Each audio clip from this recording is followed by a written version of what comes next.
સમાચાર અમદાવાદ શહેરમાંથી કે જ્યાં સીએન વિદ્યાલયમાં પીટીસી કરતી વિદ્યાર્થિનીની છેડતી કરવાનો કિસ્સો સામે આવ્યો છે।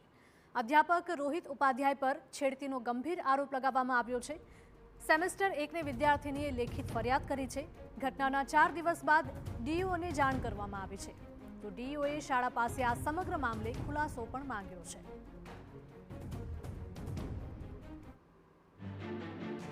તાત્કાલિક સીએન વિદ્યાલયના મેનેજમેન્ટ અને પ્રિન્સિપાલને ખુલાસો રજૂ કરવા માટે સૂચના આપી છે, કારણ કે આ ઘટના 4 થી 5 દિવસ પહેલાં બનેલી છે, છતાં તેની સામે કાર્યવાહી નથી થઈ।